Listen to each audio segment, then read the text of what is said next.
Bueno, Hendrik, hoy empezamos el episodio con una entrevista más que interesante porque veníamos hablando de distintos países, llegamos a Mozambique y hoy tenemos un entrevistado, así que ¿querés hacer la introducción y después hablamos con él?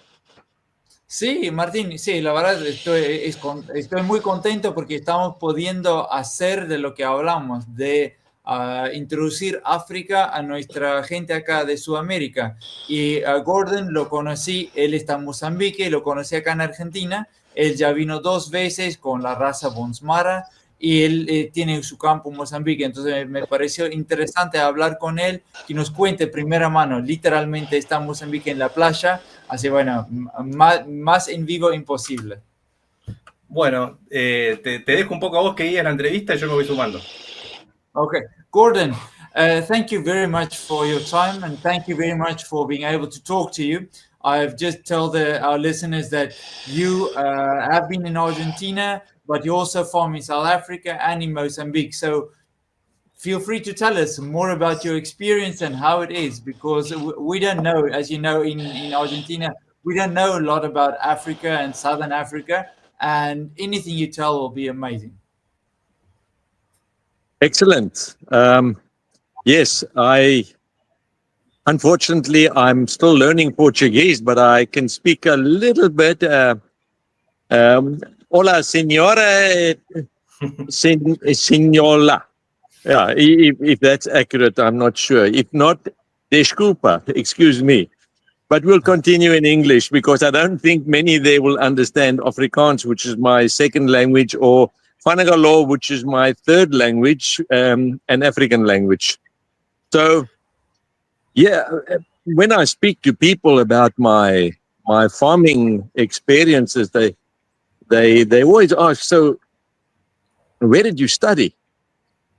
Then I want to say I studied in the corral on the farmland, because my background is vastly different. I actually consider myself a multidisciplinary engineer, having been trained and educated in mining engineering, and then I specialized in rock engineering. So with deep level gold mining and mining being very prominent in South Africa, that's not surprising to South Africans. In fact, it's not surprising to many sub-Saharan African countries, which is rich in mineral wealth and a lot of mining. But having been born with an entrepreneurial spirit, I left deep level mining and went into manufacturing, and I manufactured polyurethane products, which I designed and patented for the mining industry. And I did that for 35 years. Whilst I was doing that, I started farming on the sideline. So some of us are just suckers for punishment, you might say. I started farming with chickens. So I did broiler farming, and I ended up with the whole value chain, except the animal feeding the chickens. But I added sheep and later on cattle. In the meantime, I was doing dry land farming of maize and sunflower and sugar grass. So yes, I have a broad knowledge and experience of farming, having had 4 farms in South Africa. But I needn't expand on the South African farming situation. I think the whole world is aware of it. And I wanted to expand farming and just saw the limiting factor where I was in South Africa, which didn't appeal to me. So I looked all over Africa for other farming opportunities. And after a number of years, believe it or not, I then decided, let me go and look over the ocean. And I'm going to go and look at Argentina. And I went and looked at Argentina, and I was very impressed with the country. The lovely people, lovely climate, and of course the farmlands, plentiful. But strangely enough, I was introduced to Mozambique whilst I was in Argentina. Oh, wow. That's how I got to be in Mozambique. Yes. And how did That's that happen? amazing. Who told you about it? Yeah. How that happened, I entered myself and my son-in-law on a Bonsmara cattle tour through the Bonsmara Federation, the International Bonsmara Federation. Listeners who are in the cattle industry will understand Bonsmara cattle breed, how it was bred here in South Africa as a composite breed in the late 30s, and eventually qualified as a separate breed on its own. And Argentinian farmers were attracted to this, and they started introducing the breed into their farming enterprises. So we were going to go on a tour to see how they were progressing. And at the same time, I thought I'll throw my eyes to the left and my eyes to the right and speak to the local people and evaluate the possibility of farming in Argentina. So whilst on that tour, one of the other tour members was repeatedly joking about his farm in Mozambique. And I got talking to him, and that's what led me to Mozambique. You might want to know, why didn't I think of Mozambique beforehand? Yeah, why? Yes. Well, if you know a little bit about the history of Mozambique, it was a war-torn, ravaged country from the Portuguese colonial era. And there was internal conflict for many years here. And across the border, South Africa is right next door, we were acutely aware of the problems. It goes to show what reputational damage can do to a country when an image of a country is not attended to. So I say this lightly because Argentina has an image of being a country with a very poor currency and economy. However, anyone who follows Argentinian present history will know that it's on course for a historic turnaround. There are very positive developments in Argentina. And the same was happening in Mozambique, but the rest of the world knew it, but we didn't know it in South Africa. Or I didn't, at least, was not aware of it. And when I decided to come and investigate it, I was pleasantly surprised. Good. And but how is it to farm? I mean, I told the people last week that you don't have private property in Mozambique. So I mentioned that's the first thing to identify a farm. If you've had the African experience like some of the Zimbabwean farmers, you'll realize that in Africa, you can never own land. You have a change of government and your ownership is gone. So, which is one of the problems. If you don't have security of tenure, you have nothing to secure your enterprise with a bank in order to secure a production loan. So Mozambique has a different policy as opposed to the Zimbabwean model at the time. And they have a lot of land and it's available and it's there for investment, not for ownership.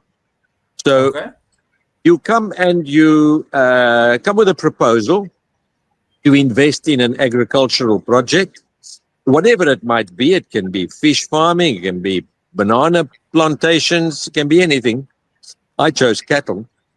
And you submit that project for acceptance. If they accept it, they will allocate you land according to what your needs are.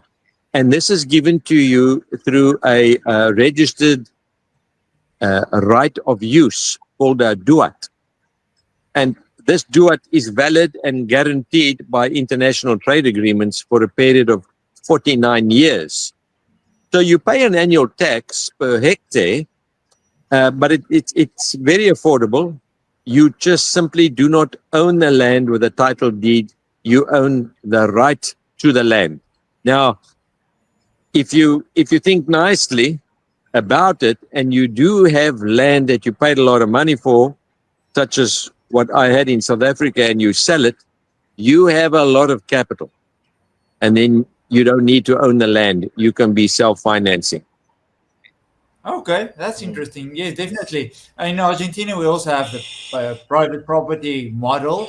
So the idea of just having the possibility, the right of exploitation, that's a new concept. But how does it work in reality? I mean, you can work on the farm as if it is yours, or is there some limitation in that sense? Well, if you're familiar with Africa, you'd be familiar with the term Ubuntu. Mm-hmm. You have to be community orientated. If you're a dictator, maybe you should go and try working with people, never mind farming, in another country, not in an African country, because in an African country, you need to work as a team together with the people and together with your community, which means being an integral part of the community. Now, it's easy for myself because I'm an African, and I'm familiar with that, and it's part of my culture. So it wasn't difficult to come here and fall in and be part of the community. Okay, so you say you can work your farm, but keep in mind the community. I mean, at the end of the day, they will support you or break you. Quite correct. If you're autocratic and you insensitive to the community needs, well, what would you do if you were in their shoes? The harsh treatment of employees by employers gave rise to trade unions in the early industrial era. If employers had treated their employees fairly, there would have been no need for trade union movements. Correct. And the community around your farm, what is their need, or what do they ask, or what do they? How do you work together, basically? I'd say there are two things that they want. Mm-hmm. They want jobs. They want employment opportunities first and foremost. But next to that, I was going to say secondly, which might imply that it's a second priority. But in parallel with that, they want nothing more than respect. You need to respect them, respect their customs, respect their land, and respect them as human beings. And that is what I would expect if I was in their shoes. Mm-hmm. And if you say, Martin, I make a question? I would like to ask you, what's the main challenge for you as an investor, to deal with government, to deal with workers, or to deal with climate? In which order?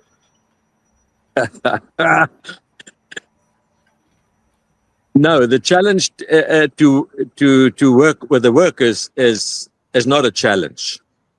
The challenge to work with government is an adjustment,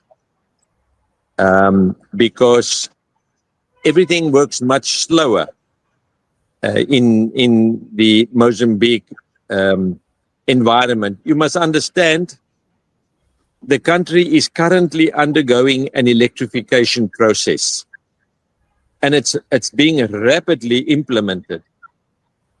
Just a few years back, you could very well call Mozambique a part of darkest Africa, but that is changing rapidly. So along with electrification, you're going to get all of the other benefits of a first world country, like electronic communication, digitization, and all the things that make an economy work faster and more efficiently. So the changes are rapid, yeah, but we had to adjust to a rather slow-moving officialdom in the beginning, from what we were accustomed to in South Africa, where things moved much faster. Okay. And then, yeah, the market. I mean, you produce cattle for meat, if I'm not mistaken. We came here with a cattle stud. Okay. Now, the cattle stud, I'm not sure what is the terminology that you'd be familiar with in South America. The Americans, the North Americans, use the term seed stock. Mm-hmm. So we would produce bulls and cows for the commercial sector to breed. So we have superior genetics and we focus on breed objectives. Right. Currently, we are the only registered cattle stud in Mozambique territory. Oh, wow. Okay. So we supply superior breeding stock to local farmers. Right. And then, I mean, but your clients, or do they sell their meat or their cattle easily for the meat market, or how does that work? Because that's very interesting to understand market system in a country like Mozambique. Yes, it was very difficult in the beginning because Mozambique, occupying such a long stretch of the eastern coastline, and the capital being at the very south of the country, where everything actually takes place and where it's the financial heart of the economy, you can understand that the meat demand is primarily in the south. And the transport routes were unreliable, they were long. The facilities to slaughter cattle were few. So cattle producers were at the mercy of the abattoirs. But now there are a lot of abattoirs all over the show. Small abattoirs. We've got one in our very own village, a new abattoir that I can assure you conforms with the latest in specification and standards that you would find in any other country, and it would also meet European Union standards for export. Oh wow, that's great. That's great, Gordon. And the whole financial responsibility, the idea of when you sell something you will get paid, is that like are you comfortable selling? Let's ask you that way. The financial markets in Mozambique are still embryonic. Okay. In the sense that it's not well developed. Yes. To get credit is very expensive. Mozambique for many years has been a donor country, reliant on donors, being a very poor country. Yes, So capital is not readily available, and that is why they make it very affordable and attractive for investors to come here with foreign direct investment. Okay, but your clients, for them to pay you, is that like easy? Is it like electronic banking? What should we imagine when you think about it? I arrive at your farm and say I'd like to buy your bull. How does the money work? The financial aspect from that? No problem. No problem. Internally, there's a lot of money. A lot of money, relatively speaking. So if somebody wants to come and buy, they've got the money, they'll give you the cash, and they take your bull, you take their cash. Or they deposit it. Mozambique still works with a check system. So they give you can give you a bank check. And the law is of such a nature that if it has to bounce, they'll arrest that guy. People don't issue bank checks here. Bank fraud is obviously common all over the world, but it's a check here is highly respected, They also have an electronic transfer system where you can transfer money if you have an internet connection. And this has really gained traction, I would say, in the last 2 or 3 years, and they're moving very quickly in that direction. In fact, it will not surprise me if at some other time the check system of payment is cancelled, as it has been done in South Africa and many other parts of the world. Oh, wow. Oh, we need checks to be cancelled in Argentina as well. We still use checks, and that's a headache. But in any case, let's not get there. Gordon, there's so many questions. First, the currency in Mozambique. Everything is done in the local currency, or do they care about the US dollar or the South African rand? Well, you will find the US dollar, which is due to the fact that there's a lot of tourists that come here. And you'll find the euro, because a lot of Europeans come here as tourists, and the banks accept them and exchange it for the local currency of metikai. And South African rands, of course, is also accepted, because a lot of Mozambicans travel to South Africa to do purchases there. Mm-hmm. So it's a bit useless, in my opinion, to sit on US dollars or foreign currency here, because by and large you want to use the local currency. That is what is most widely accepted. It's called the metical, metikais.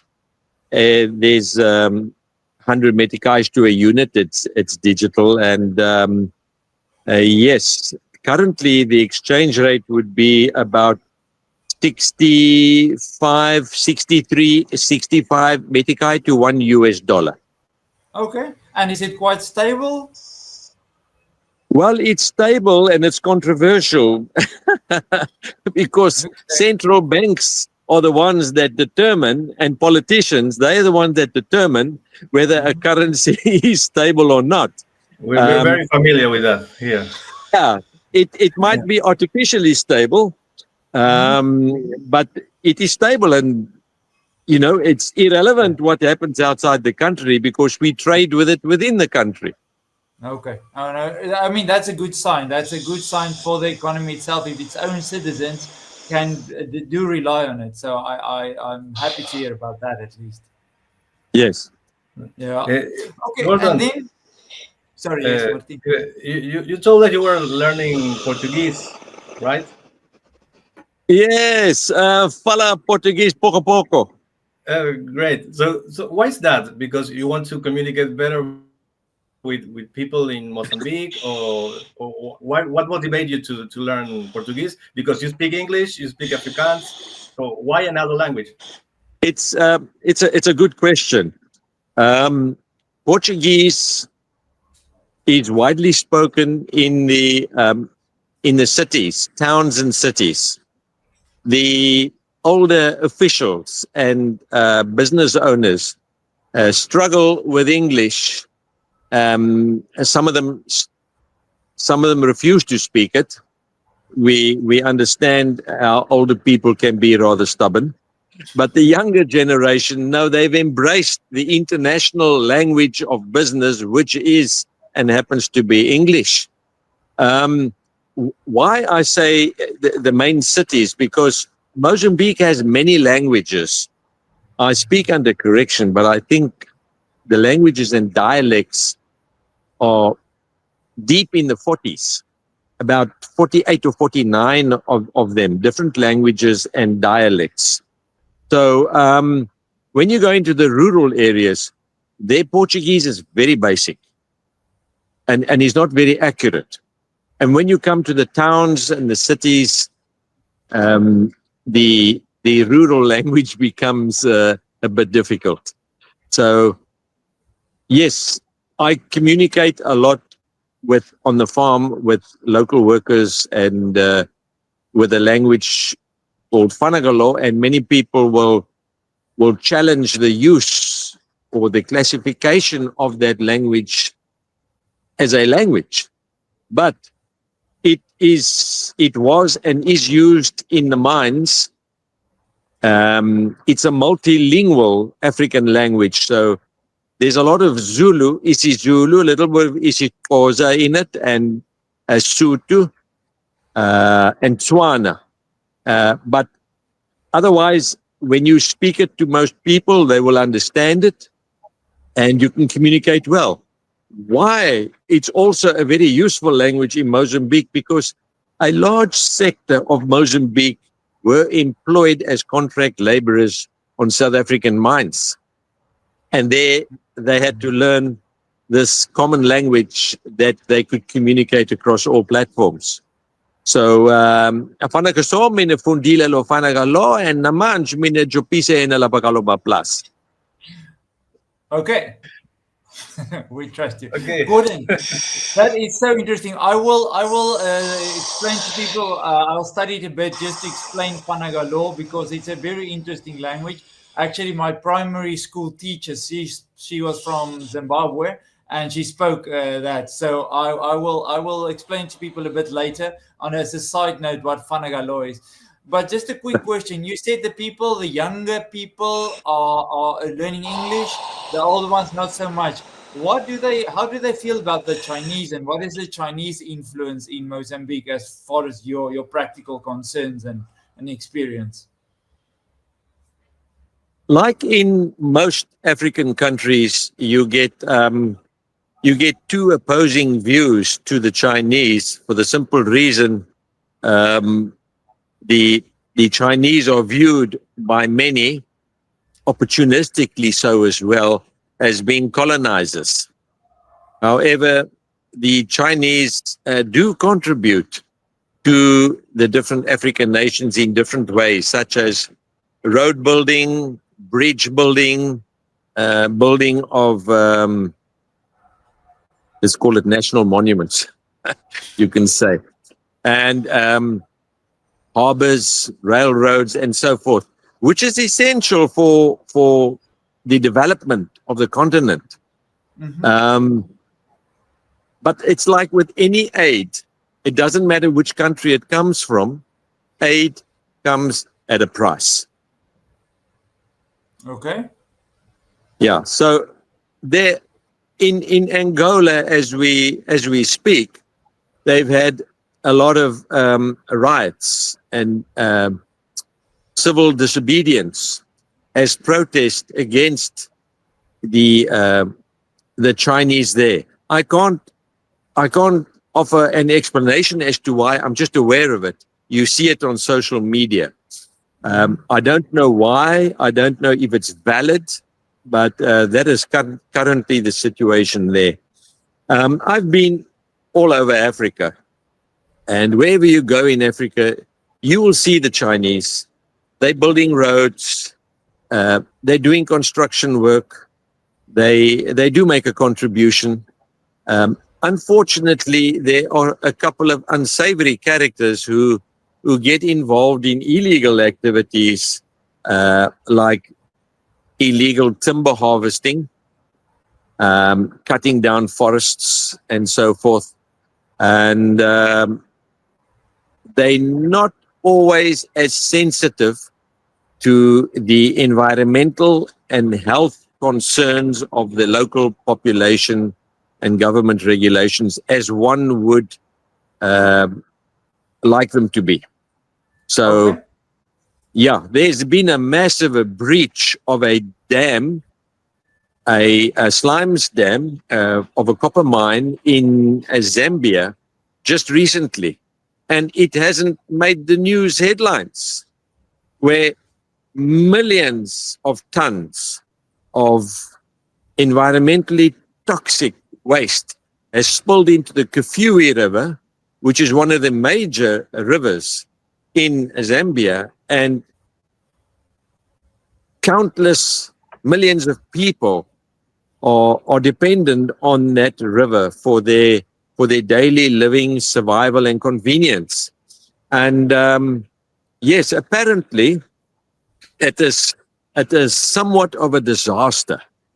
Now, I have personally seen some of these some of these companies, and it is very suspect.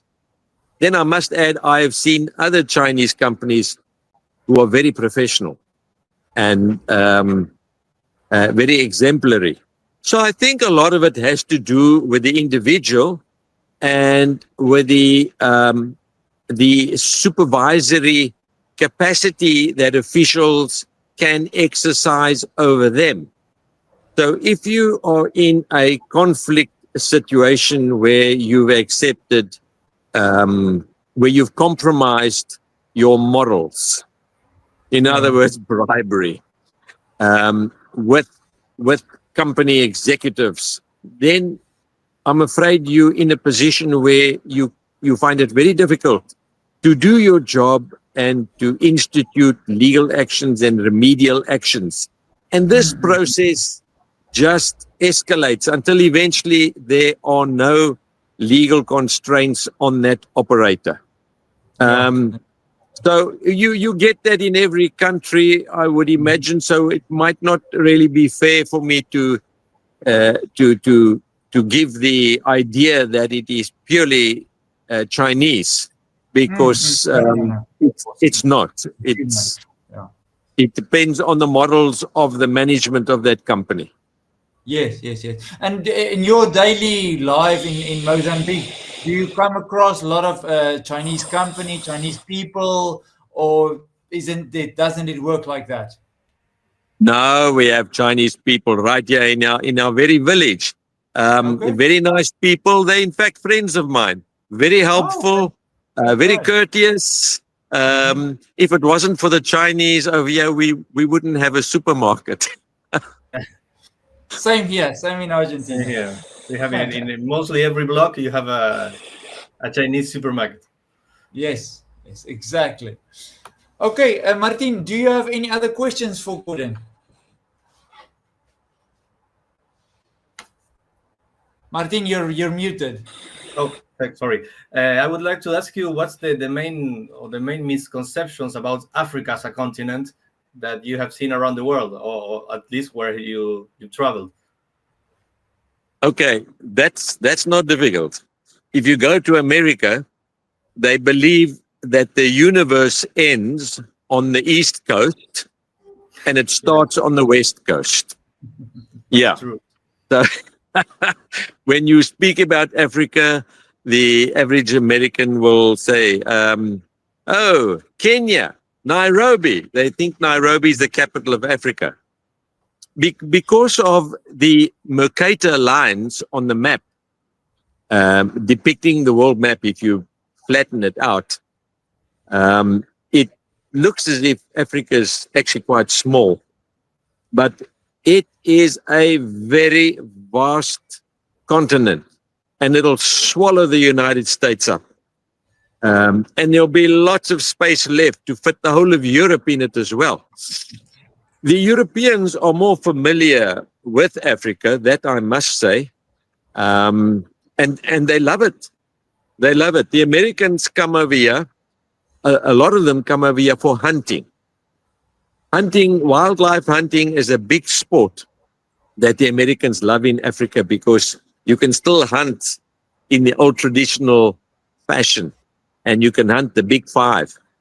I think for the Americans to come to the southern tip of Africa is a bit far, and they might find it more attractive just to go across to Europe, a shorter travel trip, and there's a lot more history there that their ancestral roots in any case are there.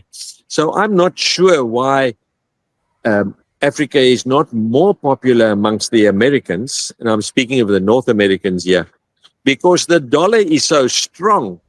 They would be able to come and have a holiday here on the southern part of Africa, an extremely affordable holiday, and they would experience natural habitat, wildlife, modern first world cities. The southern tip of Africa has everything to offer.